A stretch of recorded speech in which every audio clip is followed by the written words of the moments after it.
अस्सलाम वालेकुम दोस्तों, आप देख रहे हैं रवात इलेक्ट्रॉनिक्स चैनल और मैं हूं फ़ाद रहमान।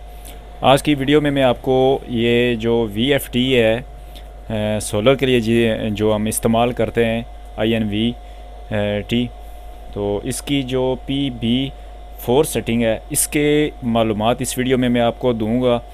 तो आप दोस्तों से गुजारिश है कि चैनल आपने अभी तक अगर सब्सक्राइब नहीं किया हुआ तो प्लीज़ इसको सब्सक्राइब कर दें और इस वीडियो को आपने एंड तक देखना है ताकि आपको इसकी जो मैं नॉलेज दे रहा हूँ इसके बारे में वो आपको अच्छे तरीके से समझ आ जाए। तो इसके लिए सबसे पहले हम जो PB4 सेटिंग है उसकी मैं बताऊंगा कि इसमें क्या चीज़ होती है।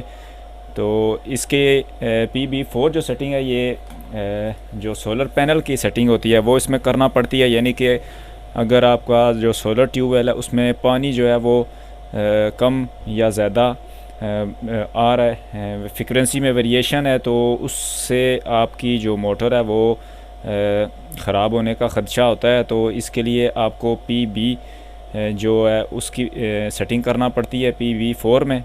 इसके लिए हम PB4 की सेटिंग में जाएंगे, PB04 की। अब यहाँ पे ये 95 हुई है, तो इसकी जो सेटिंग है वो इस तरीके से होती है कि ये जो सोलर के ओपन सर्किट वोल्टेज होते हैं ये अगर 450 वोल्ट तक हैं या 500 वोल्ट तक हैं, तो आप इसकी जो ये वाली सेटिंग है इसको आपने 70 तक रखना है। ये आप चलते हुए आप इसको सेटिंग कर सकते हैं।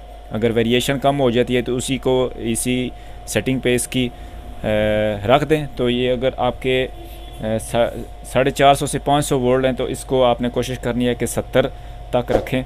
अगर वेरिएशन ख़त्म हो जाती है तो आप इसकी सेटिंग को इधर ही रहने दें। अगर बहुत ज़्यादा वोल्टेज हैं, तकरीबन सीरीज़ में ज़ाहिर है इसमें पैनल लगते हैं, तो अगर बहुत ज़्यादा वोल्टेज हैं तो आपने इसको जो है वो 110 पे लेके जाना है। 650 से 700 अगर वोल्ट हैं तो इसको 100 से 110 तक इसको PB4 को करना है। तो इसमें मैं बताता हूँ कि कितने इसके साथ पैनल लगाएंगे, तो कितने हम जो है इसकी सेटिंग को इस पे रखेंगे, 100 पे रखेंगे, 95 पे या 110 पे रखेंगे। तो अगर आप 2.2 किलोवाट की जो VFD है उसके साथ 300 वाट के 9 या 10 पैनल लगा रहे हैं, तो इसके लिए जो है ना आपने जो मोटर इसके साथ लगेगी वो 1.5 पावर की आस पावर की लगा सकते हैं, 2 की भी लगा सकते हैं, लेकिन बेहतर ये है कि 1.5 की ही मोटर इस पे चलाएं। अगर 300 वाट के 9 से 10 पैनल हैं तो आपने इसकी जो सेटिंग है वो 70 पे ही रखनी है। तो इससे इसी तरीके से अगर 250 वाट के 11 या 12 पैनल हैं तो इसको आपने 75 पे रखना है।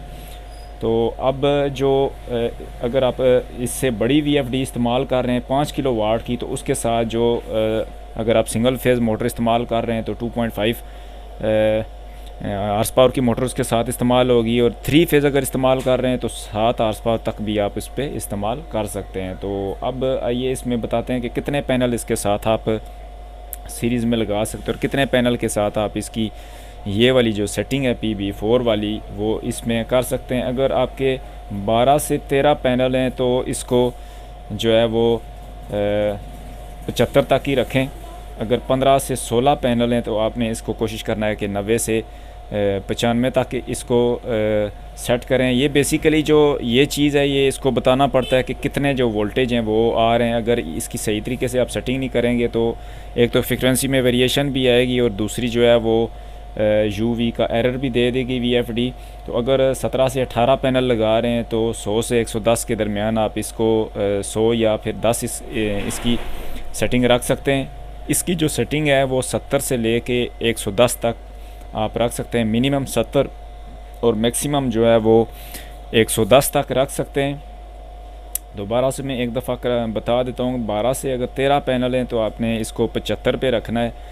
अगर 9 से 10 पैनल हैं तो 70 पे रखें, और जो है वो अगर 16 से 17 पैनल हैं तो 90 से 95 पे रखें। अगर 18 पैनल हैं तो इसको आपने कोशिश करनी है कि 110 पे रखें। जहाँ पे इसकी सेटिंग ठीक हो जाती है, यानी कि फ्रीक्वेंसी में अप डाउन जो है वो अगर नहीं होता तो इसका मतलब है कि ये इसकी सेटिंग जो है वो बेहतरीन हो गई है। इस पे आपने इसको फिर चेंज नहीं करना। तो अगर 500 से नीचे वोल्टेज हैं तो 500 से जो अगर नीचे वोल्टेज है तो 70 से 75 के दरमियान आपने रखना है, 75 तक। और अगर 650 से 700 वोल्टेज हैं तो 100 से 110 आपने इसकी PB4 जो सेटिंग है वो इसमें रखनी है। ये इस तरीके से PB4 में जाएंगे, इस तरीके से डाटा एंटर करेंगे तो ये 95 इस पर सेटिंग हुई है। आप इसकी जो पैनल के हिसाब से आप इसके जो वोल्टेज हैं वो एडजस्ट कर सकते हैं। तो अगर आपको ये वीडियो पसंद आई हुई हो तो ज़रूर लाइक कीजिएगा।